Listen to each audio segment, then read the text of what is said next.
Alors, notre prochain invité, il ne pouvait être avec nous parce qu'il est retenu à la Chambre des communes. C'est notre député fédéral dans Montmagny-Lillet, Kamouraska, Rivière-du-Loup, Bernard Généreux. Bonjour, Bernard. Bonjour, bon matin. Comment ça va? Ça va bien? Ça va très Vous avez un bien. petit peu de Ça sable va dans la vite quand voix ce même matin, avec les périodes des fêtes qui s'en viennent, donc tout va rapidement là. mais je sens que vous avez un petit peu de sable dans la voix ce matin. Oui, ben dans le nez surtout. J'ai une petite grippe là, donc j'essaie d'éviter de rencontrer trop de monde pour l'instant là, mais quand même ça va passer, ça va passer. Bernard, le premier sujet que je voudrais discuter avec vous, parce que la dernière fois qu'on s'est parlé, on était en élection du côté des États-Unis. Et là, ben, c'est confirmé depuis le 5 novembre dernier, le 47e président des États-Unis, qui sera officiellement assermenté le 20 janvier, sera Donald Trump. Est-ce Mhm. que vous l'avez vu venir? Parce que les sondages disaient quand même que ça devait être serré. Ça n'a pas été serré du tout. Et il rafle tout, le Sénat, la Chambre des représentants, et en plus le nombre de voix de votants. Comment vous avez reçu cette élection-là? Ben, premièrement, c'est un choix des Américains, faut bien le dire. C'est pas un choix des Canadiens et encore moins des Québécois. Alors, il faut comprendre que les États-Unis, tout comme le Canada, ont vécu dans les 4 dernières années une inflation galopante euh, et le pouvoir d'achat qui a diminué. Donc, on vit la même chose au Canada, là, de façon très importante d'ailleurs. Et ça fait en sorte que M. Trump, de toute évidence, a été en mesure de parler de ces enjeux-là de façon beaucoup plus claire. Il faut savoir que Mme Harris était la vice-présidente de ces années-là. Donc, ayant contribué ou en tout cas ne pas atténuer assez ces problématiques-là que la population a vécues, alors que la population a décidé de faire un choix différent que la continuité, parce que c'est ce qu'elle offrait, la continuité, malgré certaines politiques différentes de M. Biden, mais elle demeurait qu'elle offrait une continuité. Et nous allons probablement vivre la même chose au Canada, c'est-à-dire que les gens veulent avoir du changement parce que on vit des problèmes, puis on va en parler un peu plus tard tantôt, là. Par exemple, l'immigration, il y a des erreurs qui ont été commises et elles sont même admises par le gouvernement. Donc, Biden a aussi admis des erreurs dans son administration, incluant la vice-présidente, Mme Harris. Donc, et elle a eu 120 jours pour faire une élection aux États-Unis, c'est pas long. Donc, Monsieur Trump était en élection depuis 4 ans, finalement. Donc, depuis la dernière fois où il avait perdu. Donc, c'est un choix des Américains et je pense qu'on doit respecter ce choix-là. La vision qu'on a beaucoup plus progressiste ou en fait beaucoup plus d'ouverture qu'on a au Canada et au Québec particulièrement nous porte à croire que c'est comme si l'enfer venait d'être élu aux États-Unis, mais M. Trump a déjà été élu, personne n'est mort. D'ailleurs, il est anti-guerre, hein, je veux dire, il essaie de, selon ce qu'on a vécu pendant les 4 ans qu'il a été là, il a pas voulu faire la guerre. D'ailleurs, c'est un des seuls présidents qui n'a pas entamé de guerre à quelque part dans le monde. Et là, il veut essayer de régler le conflit avec l'Ukraine, avec la Russie. Donc, moi, je porte un certain espoir que, malgré tout ce qu'on entend et la façon dont on interprète les nominations qu'il fait, ces gens-là sont pas des imbéciles, là. C'est des gens-là qui ont du vécu. Et il s'est donné un mandat. Il a été très clair, d'ailleurs, dans son mandat. Donc, moi, je respecte les Américains. Je peux pas dire plus que ça. Et on parle de M. Trump qui va être assermenté officiellement le 20 janvier, là, parce qu'il a rencontré M. Biden mercredi dernier. On va rester dans le même sujet. Oui. Après la pause, on parlera d'immigration. Est-ce que vous pensez que on va aller ou on va avoir des élections fédérales à Ottawa avant la sermentation de M. Trump? J'ai vu ça dans un Non. des médias nationaux hier et je me suis dit, il faut que je pose cette question-là, M. Généreux. En fait, je dis non d'emblée, mais tout peut arriver. Nous sommes dans un gouvernement minoritaire, il faut le rappeler. Le Bloc québécois veut aller à l'élection. Nous, ça fait longtemps qu'on le dit et ça fait longtemps qu'on le souhaite. Mais le NPD, ils peuvent décider n'importe quoi à n'importe quel moment. On peut pas savoir comment ils vont réagir. Ils ont déchiré l'entente, comme vous savez, au mois de septembre, en revenant avant la rentrée parlementaire avec les libéraux. Mais depuis ce temps-là, il n'y a plus les libéraux malgré tout. Alors, c'est Mais là, très on voit, difficile de savoir c'est très difficile de savoir comment les NPD vont se comporter. Mais il serait extrêmement surprenant, à ce point-ci, qu'on ait des élections avant la nomination de M. Trump, avant l'élection, avant l'implantation de M. Trump. est-ce que les travaux sont recommencés à la Chambre des communes? Ouais, en fait, les travaux se poursuivent, mais on est sur un point de privilège qui est depuis 7 semaines maintenant. Donc, on a demandé au gouvernement de déposer des documents à la GRC, ce qu'ils ne veulent pas faire, concernant le Fonds de développement des technologies durables, dans lequel il y a 400 millions qui ont été, selon ce que, en fait, pas selon ce que nous pensons, mais selon ce que la vérificatrice générale a découvert, des fonds qui ont été attribués par des conflits d'intérêts directs entre les gens qui avaient été nommés par le gouvernement sur ce fonds-là, puisqu'ils se sont attribués des fonds à leurs propres entreprises. Ce qui est totalement contre, c'est un scandale littéral, là. C'est littéralement un scandale. Donc on veut et on a demandé un point de privilège au Parlement, et le président de la Chambre des communes nous a accordé ce privilège. Donc on est supporté par le Bloc québécois et le NPD là-dessus. Si un des deux partis décidait de plus nous appuyer pour ce point de privilège, on recommencerait les travaux de façon normale. Mais là, malheureusement, on fait des discours à tous les jours sur ce qui se passe ou ce qui s'est passé dans ce dossier-là. Et donc, la Chambre est comme un peu arrêtée, si on veut. Elle est pas arrêtée, là, mais je veux dire, elle est momentanément, durant cette période-là où il n'y a pas d'autres travaux qui peuvent être faits tant que ce point-là n'est pas réglé. Alors, il semble bien que ça fasse l'affaire à la fois du Bloc québécois et du NPD également, puisqu'ils continuent à nous appuyer dans notre démarche. On considère qu'il est important que le gouvernement donne des documents non cavardés à la GRC pour qu'ils puissent analyser le dossier correctement. Est-ce que le fait que, parce qu'on sait que récemment, M. Blanchette, qui n'a pas obtenu gain de cause dans ses demandes au gouvernement, M. Trudeau, qui a demandé à M. Poilievre de déclencher, de faire tomber le gouvernement. En fait, on sait que là, c'est le NPD qui ont voté avec le gouvernement. Donc, là, c'est le NPD qui tient encore les rênes du gouvernement. Ils disent une chose et leur contraire, le Bloc québécois. Là. En passant, le Bloc québécois, les seuls projets de loi qu'ils ont fait adopter dans toute leur existence depuis plus de 30 ans, ce sont des changements de nom de comté. À titre, c'est la seule chose qu'ils ont réussi à faire adopter. Donc, C-82, qui est au Sénat, qui d'ailleurs va être voté aujourd'hui même, a des amendements. Il y a des amendements qui vont être votés, qui ont été proposés par les sénateurs qui étaient contre le projet de loi, qui vient dénuder littéralement le projet de loi. Donc, ça donne plus rien de l'adopter d'une certaine manière, mais là, le gouvernement demande aux sénateurs de voter contre les amendements. J'ai hâte de voir ce qui va se passer, mais il serait très, très, très surprenant que ce projet de loi soit adopté avant la prochaine élection. Très surprenant. 2 minutes pour répondre, Bernard. Est-ce que on sait que les sondages récents démontrent que le Bloc québécois est encore bien en selle, malgré ce que vous venez de dire, c'est 35 tout près de 35 s'il y avait des élections fédérales prochainement. Vous en pensez quoi? Essentiellement, nous, ce qu'on croit, c'est que dans les 4 dernières élections que j'ai vécues, en fait, les 4 chefs que j'ai eu jusqu'à maintenant, M. Harper, M. Scheer, M. Erin O'Toole et Pierre Poilievre. Pierre Poilievre est celui qui parle le mieux français, qui est très clair sur la question de l'avortement, qui est très clair sur la question des armes, il est très clair sur beaucoup d'enjeux. Et notre plan, notre programme électoral, quand il sera complètement mis sur la table, va être très simple, très facile à comprendre.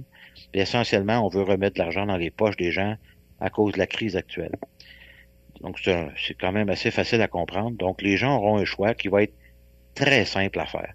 Le Bloc québécois font de l'obstruction, essentiellement, et ont voté depuis 8 ans, 9 ans avec les libéraux, les ont soutenus et les soutiennent encore aujourd'hui. Donc, je pense que Pierre Poilievre va être en mesure d'expliquer à la population, ainsi que nous, les candidats, de la prochaine élection, que le Bloc québécois, essentiellement, ne sert à rien ici à Ottawa. On est capable d'avoir des conservateurs de très grande qualité à travers le Québec, qui vont représenter la population, et qui vont être au pouvoir aussi, qui vont être capables de faire des véritables changements à Ottawa.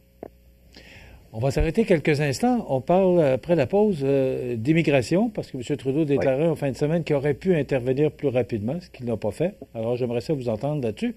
On s'arrête. M. Bernard Généreux, député fédéral, nous revient dans un moment. Alors, je vous rappelle notre invité, notre député de la circonscription de Montmagny-Lillet, Kamouraska, Rivière-du-Loup, Bernard Généreux. Bernard, avant la pause, on a dit on va parler d'immigration parce que c'est sur toutes les lèvres.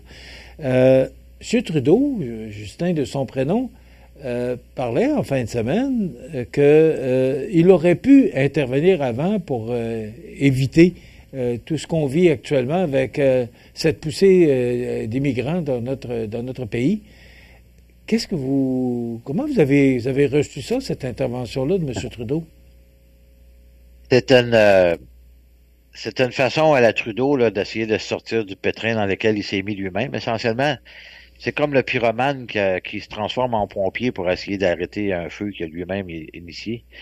Essentiellement, M. Trudeau s'est fait avertir depuis longtemps qu'il allait beaucoup trop vite. Je ne sais pas si vous vous souvenez, en 2015, il avait souhaité la bienvenue sur Twitter pour venir au Canada. Venez-vous-en, il n'y a pas de problème, on peut vous accueillir, etc. Et ils ont ouvert les vannes, littéralement, là, de façon beaucoup trop rapide, beaucoup trop brusque. Et qui a fait en sorte que, depuis particulièrement les 4 dernières années, est entré au Canada des millions de personnes. Donc, il faut savoir qu'on est 40 millions au Canada. On approche 42 millions. Donc, il est rentré lui, il calcule ça comme une espèce de gros bébé boom, là, mais c'est pas des bébés qui sont rentrés, là, c'est des adultes, là, qui ont besoin d'avoir des appartements, des maisons pour se loger, des soins de santé, des soins de garderie, etc., des services, essentiellement. Et la grande majorité de ces gens-là sont passés par le Québec, entre autres par le chemin Roxham, qui ont pris une éternité à fermer avec les Américains, qui a fait en sorte qu'aujourd'hui, puis ça, ça a contribué évidemment à la crise du logement qu'on vit aujourd'hui, à la crise de l'inflation qu'on vit aujourd'hui. Tout étant plus en demande, étant donné qu'il y a plus de monde, donc il y a plus de demande. Ça fait en sorte que toutes ces crises-là cumulées les unes aux autres, fait en sorte qu'aujourd'hui, il est obligé d'admettre carrément là, qu'il s'est trompé et qu'il a fait des erreurs, et des erreurs importantes. Évidemment, il essaye de faire un peu d'éducation à travers de tout ça en disant, ah, ben là, vous savez, on s'est trompé. Voilà. OK. Alors, vous avez doublé le budget. Allez-vous aussi dire que vous êtes trompé en ayant doublé le budget? Tu sais, je veux dire, à un moment donné, il faut qu'il va falloir qu'il assume ses responsabilités puis qu'il assume aussi de faire face à la population par rapport à ces erreurs-là. C'est pas la première erreur qu'il fait. D'ailleurs, est-ce qu'on va avoir confiance à faire confiance à quelqu'un qui a créé cette même erreur-là pour la réparer? Entre toi et moi, je pense que on a besoin d'avoir du changement au Canada pour avoir une vision différente de la part. Puis là, moi j'ai des rencontres avec des entrepreneurs à tous les semaines, là. Ils sont dépourvus, ils vont perdre leurs employés. On est traité là, ils font du mur à mur à travers le Canada. Ce qui fait en sorte que plusieurs entreprises dans notre région vont perdre des fois 5, des fois 10, des fois 20, des fois 50 employés qui sont là pour aider à la production parce qu'ils ont été en charge du chiffre d'affaires puis ils ont développé leur entreprise, puis ils ont investi, puis il y en a des beaux exemples en Montmagny, là. Mais quand tu mets des robots, là, ça prend du monde pour alimenter les robots, là. Donc, tu sais, je veux dire, puis du monde, on a un taux de chômage de 3%. On est en bas de 3% dans Chaudière-Appalaches. Donc, inévitablement, on a un véritable problème. Sauf qu'on est traité au même titre que Montréal, qui a 7,5% de chômage. Donc, on a un véritable problème, là. C'est vraiment, il a créé le désordre total. Et là, il va essayer là, il coupe pendant les 3 prochaines années 20%.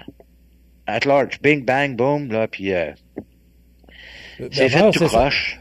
Puis, sincèrement, ça va faire mal. Ça va faire mal à plusieurs endroits. Bernard, un gouvernement conservateur, ce serait quoi la politique d'immigration? Essentiellement, premièrement, il n'aurait jamais fallu ouvrir aussi rapidement les vannes, là, parce que c'est carrément ça. Il a ouvert les tuyaux, puis let's go, là, laisser rentrer tout le monde. Il y a une école en Ontario. Ils ont fait rentrer 10 000 étudiants. 10 000, pas 100, pas 200.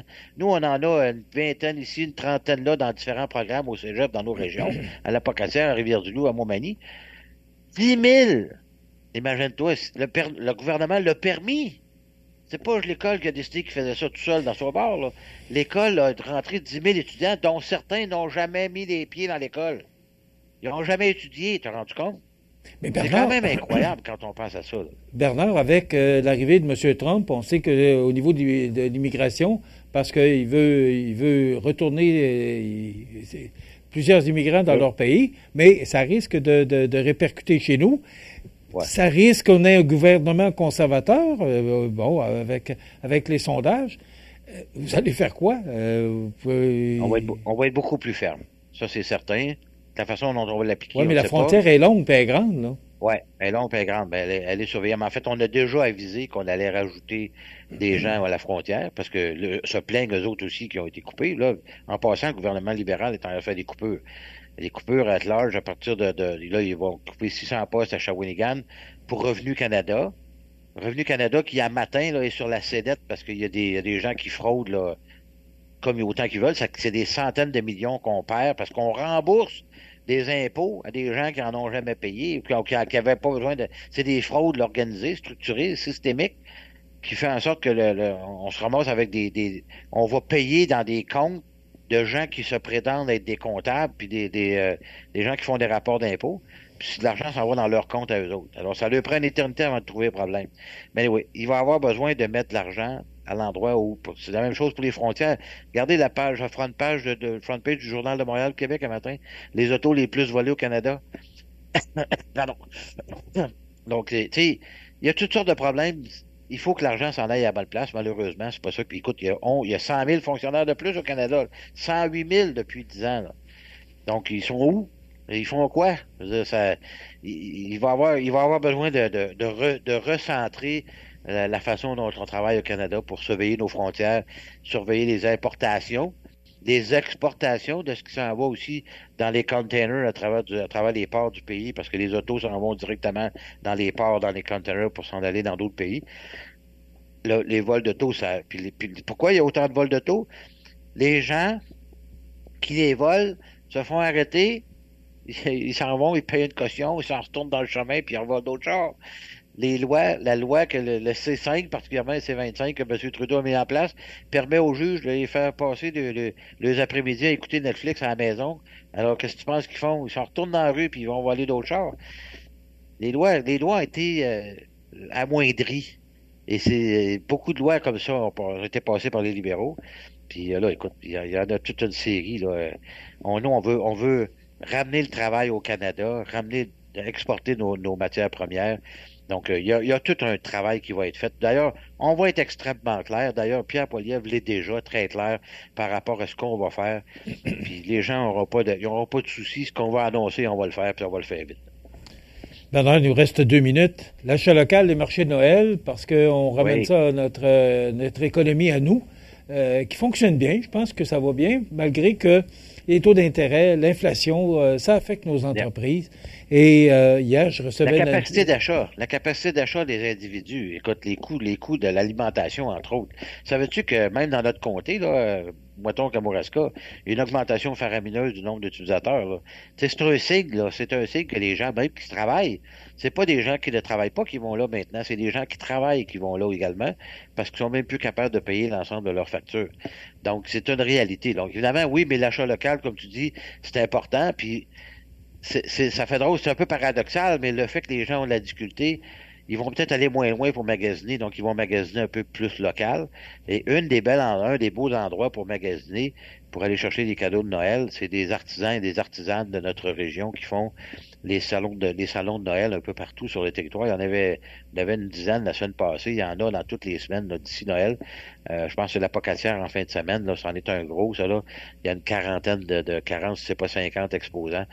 Donc, c'est des endroits où on peut trouver des beaux cadeaux très abordables, bien faits par des gens de notre région. Tu sais, ça aussi, ça fait partie de comment je pourrais dire ça, la roue qui tourne, de faire fonctionner notre économie locale, d'encourager nos artisans puis nos entreprises locales et régionales de façon à ce que ces gens-là peuvent bien vivre également puis nous permettent d'économiser puis d'acheter des beaux cadeaux.